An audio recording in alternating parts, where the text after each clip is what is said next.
প্রিয় বন্ধুরা দেখুন, এটা আইল্যান্ড না থাইল্যান্ড থেকে আসছে। এগুলা মালয়েশিয়া, সরি মালয়েশিয়া লিচু। মালয়েশিয়া লিচু অসাধারণ দেখতে, অনেক ভালো লাগে। এখনো খাইনি। 1400 টাকা কেজি, সত্যি খুবই ভালো লাগার মতো। ইনশাল্লাহ সামনে কিনবো। আর আপনারা কাকরোল চলেন, অনেক ভালো লাগলো।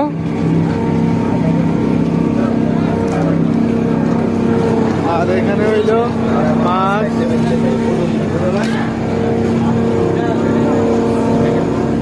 দুই পাশেই মাছ।